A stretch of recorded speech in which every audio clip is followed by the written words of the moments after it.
할렐루야, 조나치입니다. 오늘 이 예배를 통해서 하나님과 가까워지는 오늘 말씀이 되기를 주님의 이름으로 축복합니다. 오늘은 요한계시록 4장 1절로부터 5절 계시의 출처라는 제목을 가지고 말씀을 나누고자 합니다. 단락 구분을 해보면 1절 계시의 출처, 2절과 3절 주님의 보좌, 4절 24장로에 대한 묘사, 5절 보좌로부터 나오는 음성, 이렇게 제가 네 단락으로 나누고 제목을 붙여보았습니다. 여러분은 어떻게 적으셨나요? 그리고 여러분은 어떻게 제목을 붙이셨나요? 한번 여러분도 알려주시면 감사하겠습니다. 자, 이제 요한계시록 1장부터 4장까지 계속 보는데 제가 여러분들과 계속해서 누누이 하고 싶은 말씀은 요한계시록 쓴 목적에 대해서 여러분 세 가지를 외우셨으면 좋겠습니다. 첫 번째, 성도들을 위로하고 소망을 주기 위해서.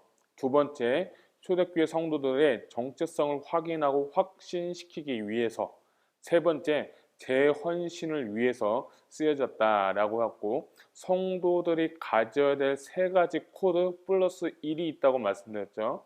예수 그리스도의 환난과 나라와 참음, 거기 플러스 죽음이다라고 제가 말씀드렸는데, 이 코드와 이 목적을 갖고 계시록을 보는 것이 너무 중요합니다. 요즘 코로나 때문에 유튜브에서 많은 이제 계시록에 대한 설교들이 막 나오고 있습니다. 막 많은 것들이 나오는데 뭐 휴거는 언제 되냐, 666은 무엇이냐, 뭐 지금 코로나 때문에 뭐 이렇게 저렇게 될 것이다, 막 예측들이 너무 많이 나오고 있는데 그것을 좀 보면서 저에게 주시는 건 물론 맞습니다. 말씀을 갖고 그렇게 하면서 그 사람들한테 어떻게 보면 공포심을 좀 주는 것 같아요. 근데 그게 과연 이 요한계시록을 쓴 사람의 목적, 하나님이 이 요한계시에 주신 목적이 그걸까? 이게 아니죠. 위로와 소망을 주고 정체성을 확인시키고 또 그리고 제 헌신을 위해서 쓰였다고 했는데 우리가 그것을 보면서 그냥 말로만 듣고 눈으로 보고 그냥 귀로 들으면서 그것에 그냥 미혹되고 그걸 어떡하나 대부분이 좀 불안해하는 것 같아요. 그리고 휴거에 관해서도 이제부터 우리가 좀 그걸 나눌 예정이지만 정말 그것이 요한계시록의 주제가 될 수는 없다는 거죠.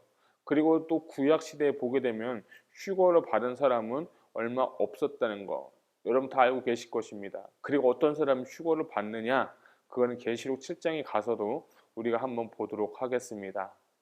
아멘. 자, 오늘 4장 1절로부터 5절까지의 말씀을 볼 건데, 자, 1장에는 서론이 있고 2장과 3장에는 교회에 대해서 나오고 이제 4장 플러스 5장까지 가면 이 4장 전반부는 계시의 출처지만 6장부터 어쩌면 5장 하반부까지는 예배에 관한 내용이 나와 있습니다. 제가 이것을 모세 오경과 좀 이렇게 비교를 해서 본다면 창세기는 하나님에 대한 묘사 그리고 아들 예수 그리스도 성부 성자 성령에 대해서 이야기를 하고 있고 출애굽한 구원받은 성도들이 이제 시내산에 가서 레위기에서 율법을 받는데 레위기 1장부터 5장까지는 5대 제사에 대해서 나옵니다. 그러니까 여러분 하나님께서 율법을 창세기는 하나님을 계시하시고 출애굽기는 구원받는 성도들을 알려주시고 그리고 출애굽기 하반부에 성막, 교회론을 주셔서 이 25장 출애굽기 25장부터 40장까지는 교회 성막에 대한 것이 요한계시록 2장과 3장에 나타나 있고 4장과 5장은 예배인데 이것이 레위기로 돌아가서 1장부터 10장까지 이 예배 5대 제사와 제사장 위임식 그리고 제사장이 첫 예배를 드렸을 때 불이 임했다고 했는데 이것이 밀접하게 연관이 되어 있는 것 같아요. 이거는 제가 어디 뭐 주석을 보고 해석한 것도 아니고 제가 연구하면서 본 거는 이 요한계시록 1장부터 5장까지는 이 모세 오경에 창세기, 출애굽기, 레위기를 다 담고 있구나 하는 것을 제가 발견했어요. 그래서 이 성도들한테 중요한 것은 뭐냐? 이제 너희가 교회를 보고 이 교회에서 가장 먼저 해야 될 것이 무엇이냐고 물어볼 때 주님은 오늘 이 말씀 통해서 대답하시는 건 예배라는 거예요. 예배. 구약 시대에 드려진 예배. 신약에 와서 예수님이 영과 진리로 드리는 예배. 오늘 요한계시록에 나타난 예배는 그 천상의 예배를 지금 묘사하고 있는 거예요. 저는 이 말씀을 보면서 야, 우리가 드리는 예배가 형식적이고 습관적이고 단순한 전통에 매여 있는 예배가 아니라 천상의 예배를 드릴 수 있기를 주님의 이름으로 축복합니다.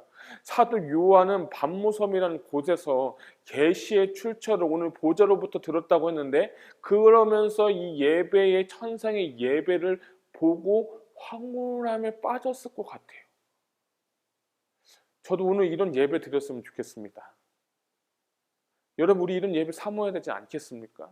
아, 시간 빨리 끝나야 되는데, 뭐 해야 되는데, 이 타임에 맞춘 예배가 아니라, 형식적인 예배가 아니라 진짜 천상에서 하나님 보좌 앞에서 영광 영광 할렐루야, 구원하심이 보좌에 앉으신 어린 양에게 있습니다 하면서 정말 기쁨과 감사와 감격 가운데 예배를 드려야 되는데, 우리가 지금 그런 예배를 드리고 있냐 이 말입니다.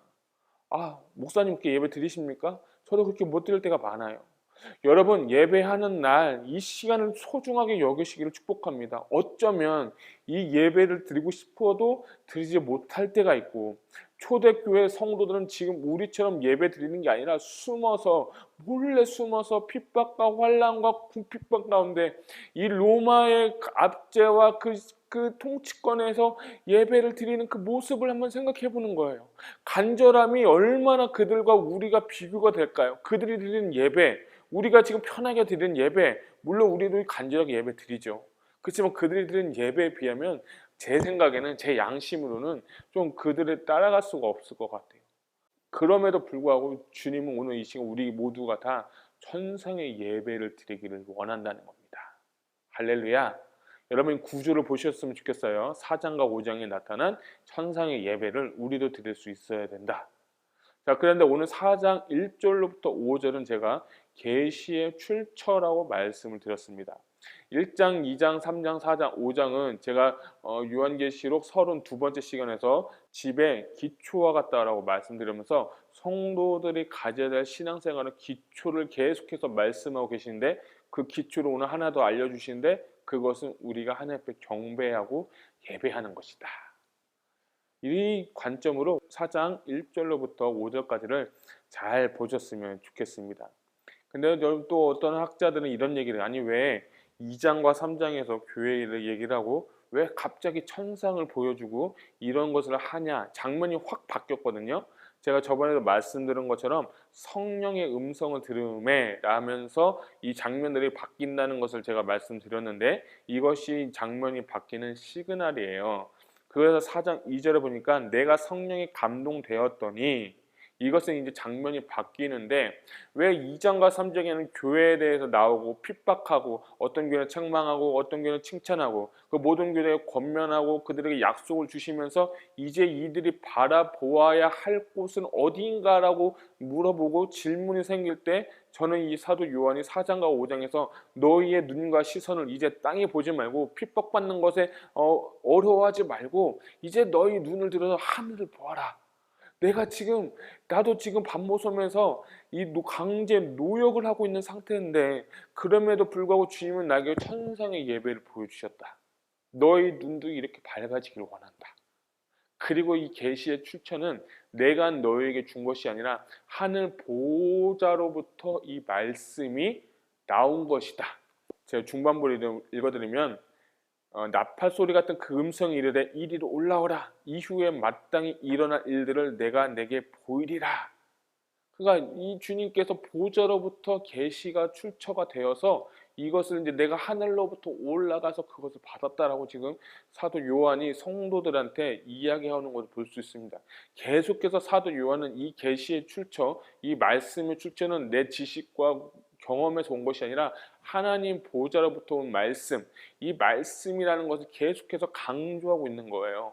그러니까 이 말씀은 우리가도 받아들일 때 하늘로부터 온 음성이다 라고 받아들일 수 있었으면 좋겠습니다. 자, 1절 한번 볼까요? 이 일 후에 내가 보니 하늘에 열린 문이 있는데, 내가 들은 바 처음에 내게 말하던 나팔 소리 같은 그 음성이 이르되 이리로 올라오라. 이후에 마땅히 일어난 일들을 내가 내게 보이리라 하시더라. 아멘. 자, 여기서 이제 1절에 보면 하늘에 열린 문이 있었다라고 했는데, 구원의 문은 열렸지만 닫히면 절대 들어갈 수 없습니다. 이 열린 문은 또 성곽에 있는 문들을 또 의미한다고 제가 말씀드렸습니다. 이게 넘어갈게요. 자, 그런데 그분이 처음 내게 말하던 나팔 소리 같은 금성. 여러분 여기서 나팔 소리를 되게 중요하게 생각해야 돼요. 여기서 성경에서 나팔 소리는 것은 주님의 재림, 또 심판, 그리고 휴거할 때, 그리고 하나님께서 뭔가 일하실 때 쓰이는 단어가 나팔 소리인데, 고린도전서 15장 51절을 보면 보라 내가 너에게 비밀을 말하노니 우리가 다 잠잘 것이 아니요 마지막 나팔의 순간에 호련히 다 변화되리니. 데살로니가 전서 4장 16절을 보게 되면 주께서 호령과 천사장의 소리와 하나님의 나팔 소리로 친히 하늘로부터 강림하시리니 그리스도 안에서 죽은 자들이 먼저 일어나고. 자, 오늘 이 4장 1절의 나팔 소리와 같은 음성, 이 말씀은 이제 주님께서 어떤 재림을 하신다거나 주님께서 일을 하신다거나 성도들의 부활, 예수 그리스도의 재림을 의미하고 있는 것입니다. 이 나팔 소리를 보시고 우리가 지금 깨달아야 될 것은 이 나팔 소리가 점점 들릴 시간이 가까워 오고 있다. 나팔 소리가 점점 가까워 오고 있다는 것을 여러분 꼭 아셨으면 좋겠습니다. 자, 그 다음에 그 음성이 뭐라고 말하냐면 이리로 올라오라. 4장 1절에 이것이 좀 이리로 올라오라는 단어가 굉장한 그 신학적인 논쟁이 있습니다. 이것은 이리로 올라오라고 한 단어를 가지고 세대주의자들은 이것을 성도들의 휴거라고 얘기합니다. 휴거 되었으니까 이제 우리가 환난도 받지 않고 우리는 이것을 상관없다. 이런 얘기들을 많이 하시거든요. 여기서 이리로 올라오라는 뜻은 휴거를 이야기하는 것이 아니라 그 당시 세례 요한의 영이 하늘의 보좌 앞으로 가는 것을 의미하는 거예요. 그래서 많은 자들이 이것을 휴거됐다고 해서 우리는 요한계시록 읽을 필요도 없고 우리는 저 환난 받지도 않고 핍박 받지도 않는다고 하면서 이 한 구절을 가지고 휴거를 의미하는데 절대 그렇지가 않습니다. 이거는 요한계시록 7장에 가서 다시 한번 자세하게 볼 예정인데, 여러분 어쨌든 여기서 이리로 올라오라는 단어는 휴거가 아니고 하나님 앞에 올라간 그 하늘은 3층 천 중에 가장 꼭대기예요. 우리가 보는 하늘은 1층 천, 우리가 스카이를 보고 있죠. 우리가 눈으로 보이는 하늘. 그것을 넘으면 2층, 두 번째 층은 사단 마귀가 역사하는 층이고요. 그리고 3층은 하나님 보호자가 있는 곳인데, 자, 근데 제가 여러분께 기도에 대해서 말씀드리고자 하면 우리의 기도가 하늘을 뚫어서 3층 전을 뚫어서 하늘의 보호자 앞까지 가야 상단이 되는 겁니다. 기도를 한다고 해서 다 하나님 보호자 앞에 가는 것이 아니라 정확하게 말씀드리면 3층 천을 뚫어야 됩니다. 그래서 우리가 그냥 일반 1층 천에 갔다가 내려오기도 하고, 어떤 기도는 2층 천, 1층 천을 뚫고 2층 천까지 가서 사단의 그 진지에서 막혀서 기도가 내려오고 3층 천까지 올라가야 되는데, 어떤 기도가 3층 천까지 올라가느냐? 영의 기도가 3층 천까지 올라갑니다. 영적인 기도를 드려야 됩니다. 예배의 요소는 기도입니다. 3층 천까지 뚫고 올라가서 하나님 보좌 앞까지 우리 기도가 상달이 되어야 되는데, 우리의 기도가 1층 천, 2층 천 막히니까 응답이 늦어지거나 응답이 없는 것이고 그 기도가 재미가 없다는 거예요. 영적인 세계를 깊게 들어가면 그것을 발견할 수가 있습니다. 여러분, 기도를 그냥 가볍게 하지 마시고 깊은 임재 안에서 3층 천까지 드릴 수 있는 하나님과 나 사이의 깊은 그 긴밀한 교제의 기도가 되시기를 주님의 이름으로 축복합니다. 자, 그래서 주님이 또 말씀하시죠. 이리로 올라오라. 이후에 마땅히 일어날 일들을 내가 내게 보이리라. 이제 주님께서 이제 보호자로 부르셔서 이제 마땅히 있어야 될 일들을 이제부터 내가 너에게 알려주겠다. 1장과 2장과 4장부터 2장 3장 4장부터 끝까지 어제 있었던 일, 지금 본 일, 앞으로 장치가 될 일들을 기록하라 할 때 이 세 번째는 4장부터 계속 시작이 되는 거예요. 장차 있을 일을 내가 보이리라. 내가 이 땅을 계획하고 이 땅을 창조하고 창조한 목적과 뜻을 이루는 것을 이제 너에게 보여주겠다. 시작과 끝을 내가 다 보여주겠다라고 하면서 이 창조의 목적들, 하나님의 마음들, 이 세상을 향한 경륜을 이제 요한계시록을 통해서 계속해서 보내겠다고 본격적으로 주님은 말씀하고 있는 겁니다. 좀 신나지 않습니까? 우리 한번 말씀 통해서 좀 배워봤으면 좋겠어요. 자, 그래서 2절을 보게 되면 내가 성령에 감동되었더니 하늘 보호자를 베풀었고 그 보호자 위에 앉으신 이가 있는데 하늘에 가니까 보호자가 있대요. 그 보호자 앞에 하나님이 앉으셨다. 근데 그 보호자에 대한 앉으신 이의 묘사가 3절에 나와 있습니다. 앉으신 이의 모양이 벽옥과 같고 홍보석과 같고 또 무지개 같은 것이 있어 보호자에 둘렀는데 그 모양이 녹보석 같더라. 아멘.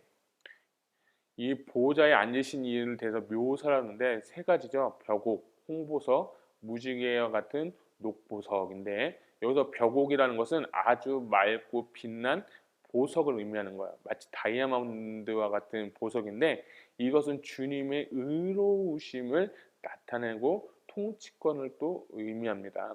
또 홍보석은 두 가지로 묘사가 설명할 수 있는데요. 하나는 사랑의 마음, 사랑이 따뜻하잖아요. 붉은색이 따뜻함을 좀 의미하잖아요. 또는 십자가의 보혈을 의미할 수 있습니다. 그래서 주님은 사랑의 마음을 가지고 우리에게 또 예수님의 보혈을 흘려주셔서 우리의 모든 죄를 사해 주신다 볼 수 있으면 좋겠습니다. 자, 그리고 녹보석과 같은 그 무지개인데 여기서 특별히 무지개는 언약을 상징하는데 이 언약은 주님의 신실하심을 의미하는 겁니다. 주님께서 약속하신 것을 반드시 지킨다. 내가 속히 오리라 한 것을 다시 내가 속히 오리라는 약속을 지키겠다는 것을 이 무지개 언약을 통해서도 보여주고 계십니다. 그런 것을 보면서 주님은 세 가지의 모습, 벽옥, 홍보석, 녹보석 이것을 여러분 잘 보시고 주님에 대한 묘사를 하고 있습니다. 이 묘사를 주님 여러분 잘 기억하시길 바랍니다. 자, 4절에 가니까 이제 24 장로들이 나오고 그 장로들이 보좌 뒤편에 무지개 반원처럼 이렇게 둘러싸여 있는 것을 볼 수 있습니다. 자, 보면 또 보좌에 둘러 24 보좌들이 있고 그 보좌들 위에 24 장로들이 흰 옷을 입고 머리에 금관을 쓰고 앉았더라. 그러니까 24 장로에 대한 묘사가 나오는데 이들이 머리에는 금관을 쓰고 있고 흰 옷을 입고 있다. 참 대단하죠? 여러분 사모하시길 바랍니다. 24장로 무엇을 의미하냐면 12 곱하기 2는 24죠. 그러니까 10이라는 것은 12 플러스 12도 24인데 구약의 12지파, 신약의 12제자를 의미하는 것이 24입니다. 그러니까 12 곱하기 2, 12 더하기 12는 24에서 이것을 좀 상징적으로 풀어게 되면 모든 성도들을 의미하게 되는 것입니다. 그래서 우리는 모두는 다 왕 같은 제사장이고 하나님의 나라고 거룩한 백성인데 이 제사장의 반열, 24 장로의 반열에 우리는 모두가 다 들어가야 된다는 겁니다. 그 사람들의 상태를 묘사하는데 머리에는 금관이 있다는 것이고 그리고 이 옷은 흰 옷을 입은 정결함을 의미하고 있는 것을 볼 수가 있습니다.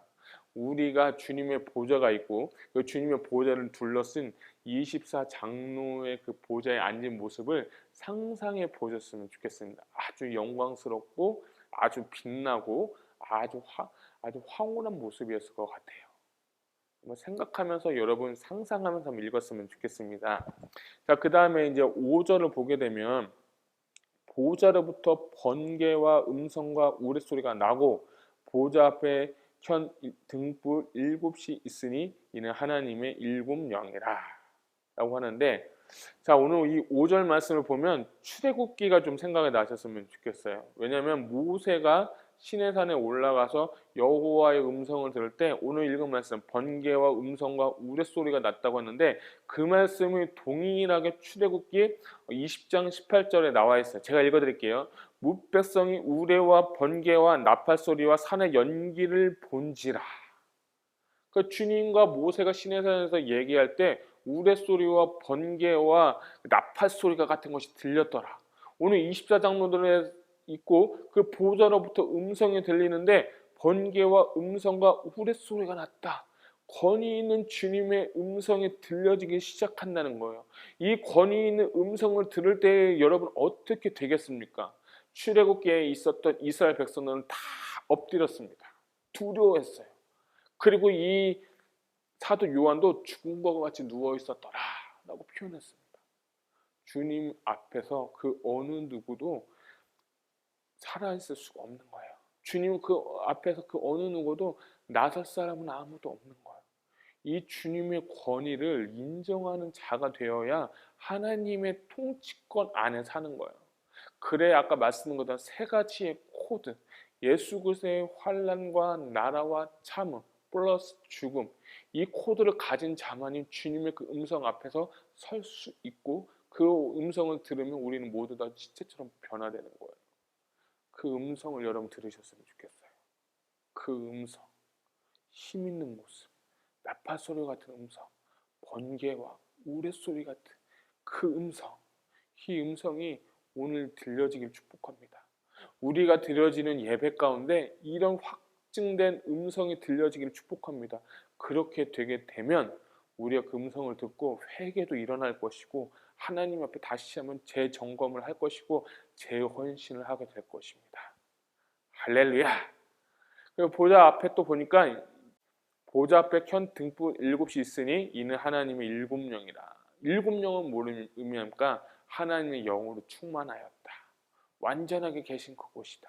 보좌로 갔다는 것에 하나님의 영이 충만한 곳이 있었다.